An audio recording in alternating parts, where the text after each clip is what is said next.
Hello students, Bansal maths classes की आज की इस वीडियो में आपका स्वागत है। आज इस वीडियो में हम क्लास 9th में chapter 9 areas of parallelograms and triangles, समांतर चतुर्भुजों और त्रिभुजों के क्षेत्रफल शुरू करने जा रहे हैं। एक इम्पॉर्टेंट चैप्टर ये हमें यहाँ पर करना है। इस चैप्टर को आप अच्छे से समझने के लिए इस वीडियो को और इससे संबंधित आने वाली सभी वीडियोज़ को पूरा लास्ट तक ज़रूर देखें ताकि आप इसे अच्छे से समझ पाएँ। इसमें हमें जो सबसे पहले पता होना चाहिए इस चैप्टर में आगे बढ़ने से पहले कि एरिया एक्सॉम क्या होती है। इस एक्सॉम के हिसाब से यदि हम किन्हीं दो एरियाज़ लें, चाहे वो हमारे त्रिभुज हों या चतुर्भुज हों, कोई भी हमारे पॉलीगन हो सकते हैं, कोई भी हमारे बहुभुज यहाँ हम ले सकते हैं, तो उनका जो क्षेत्रफल होगा अगर वो दोनों सर्वांग सम हैं तो उनके क्षेत्रफल भी बराबर होते हैं। मान लें हम यहाँ पर एक त्रिभुज ही ले लेते हैं। एक त्रिभुज हमने ये बनाया, त्रिभुज ABC, और एक त्रिभुज हमने ये दूसरा बनाया, त्रिभुज DEF।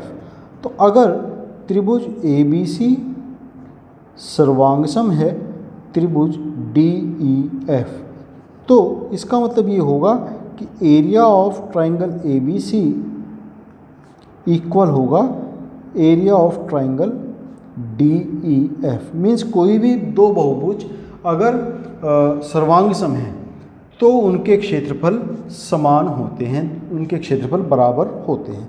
ये बात हमें हमेशा पता होनी चाहिए।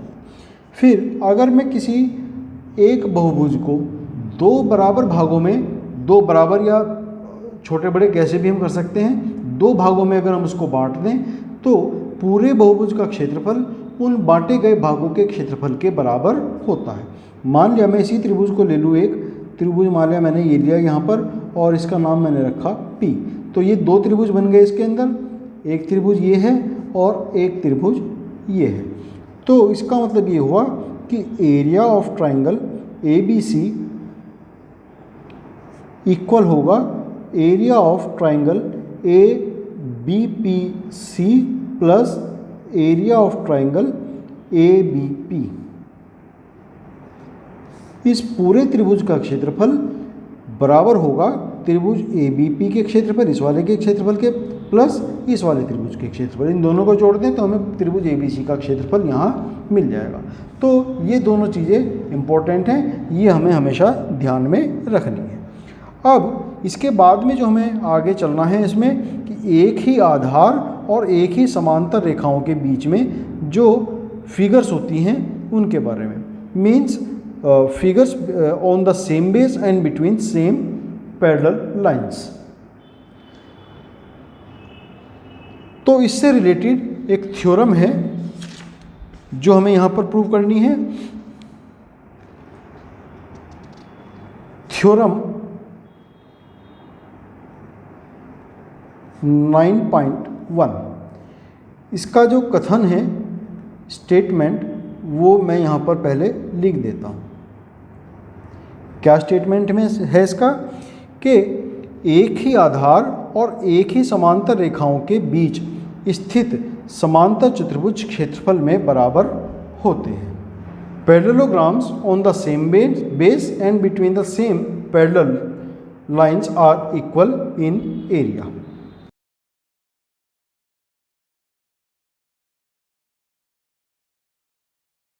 इस थ्योरम के लिए जो पहले फिगर बननी है हम वो फिगर यहाँ पर बना लेते हैं।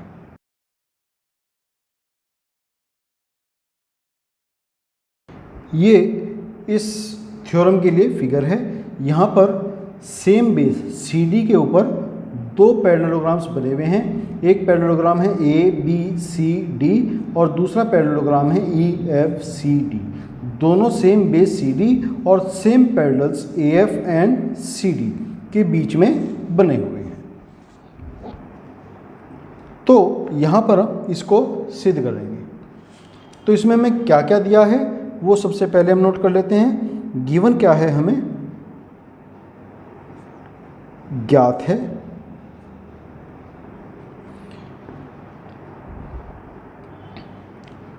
तो इसमें हमें क्या क्या पता है कि two parallelograms ABCD and EFCD, दो समांतर चतुर्भुज ABCD व EFCD जो एक ही आधार CD और एक ही समांतर रेखाओं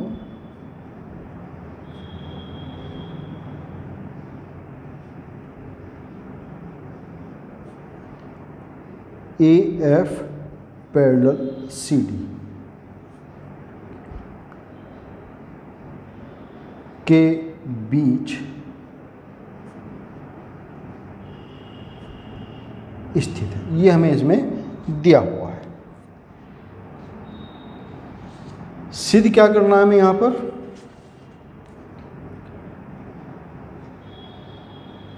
सिद्ध करना है टू प्रूव के एरिया ऑफ ABCD इक्वल है एरिया ऑफ EFCD, कि इन दोनों पैरेललोग्राम्स का एरिया इक्वल है। यहाँ पर ये हमें सिद्ध करना है। कंस्ट्रक्शन इसमें कुछ करने की हमें ज़रूरत नहीं है, तो सीधे हम यहाँ पर इसको सिद्ध करेंगे। उपपत्ति, प्रूफ। तो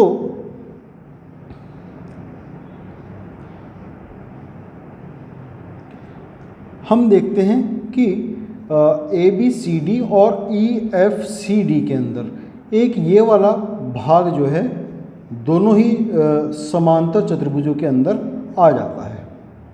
ये एक ऐसा पार्ट है जो दोनों के अंदर आ जाता है। तो इस पार्ट को छोड़ करके हमारे पास दो पार्ट और होते हैं, दो ट्रायंगल्स हमें यहाँ पर मिलते हैं। एक ट्रायंगल AED है और एक ट्रायंगल BFC है। तो इन दोनों त्रिभुजों को हम लेकर के यहाँ पर चलेंगे। तो त्रिभुज ADE व त्रिभुज BCF में एंगल A इक्वल है एंगल B के, एंगल DAE इक्वल है एंगल CBF। क्यों? क्योंकि AD और BC पैरेलल हैं और AF यहाँ पर इनकी ट्रांसवर्सल है, तिर्यक है। तो इस कारण से ये दोनों संगत कोण हमें मिलते हैं, संगत कोण युग्म। उसी तरीके से ये वाला एंगल इस वाले एंगल के इक्वल होगा। एंगल AED इक्वल है एंगल BFC। यहाँ पर ED पैरेलल है CF के और AF इनकी तिर्यक है, तो ये भी संगत कोण यहाँ मिल जाते हैं। और ED इक्वल है CF के। समांतर चतुर्भुज की सम्मुख भुजाएं, इस कारण से ये दोनों भुजाएं इक्वल हो जाएंगी। तो AS क्राइटेरिया यहाँ पर हम लगाएंगे, जिससे त्रिभुज ADE कॉन्ग्रेंट होगा त्रिभुज BCF के।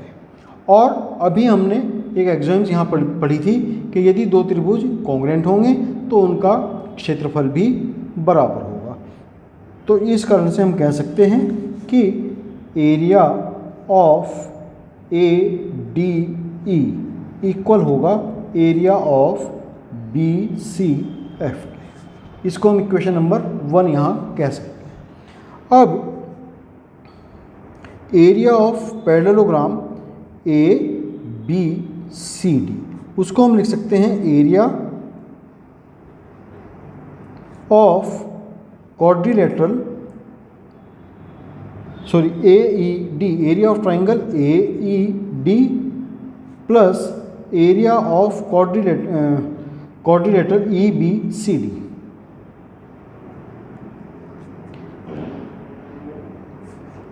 अब area of A E D, triangle A E D अभी हमने सिद्ध किया है यहाँ पर, इक्वल है area of B C F.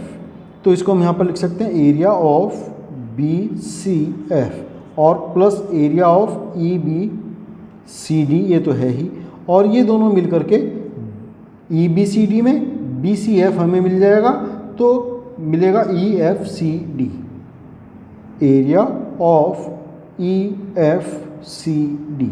यहाँ हमने सेकेंड एग्जाम जो है उसका यूज़ किया है, पहले इसको 2 पार्ट्स में डिवाइड किया उसी एग्जाम का यूज़ करके, एग्जाम नंबर 2 का, और फिर उनको जो है हमने यहाँ पर कलेक्ट किया और ये एग्ज़ाम नंबर 2 हमने यहाँ पर यूज़ की।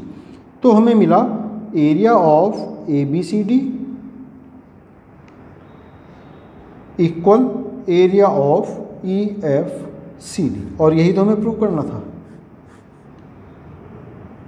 Hence proved. तो ये हुई हमारी थ्योरम 9.1।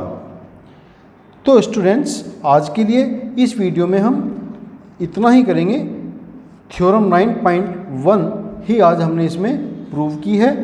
नेक्स्ट वीडियो में हम इस थ्योरम के बेस्ड एक्सरसाइज 9.2 के क्वेश्चंस यहाँ पर करेंगे। बहुत ही इम्पोर्टेंट ये क्वेश्चंस होने वाले हैं। ये एक्सरसाइज या ये पूरा चैप्टर ही हमारा बहुत ही इम्पोर्टेंट ये चैप्टर होने वाला है। तो इस पर बने हुए सभी वीडियो आप देखना ना भूलें। तब तक के लिए आपको शुभकामनाएं और आपका बहुत धन्यवाद।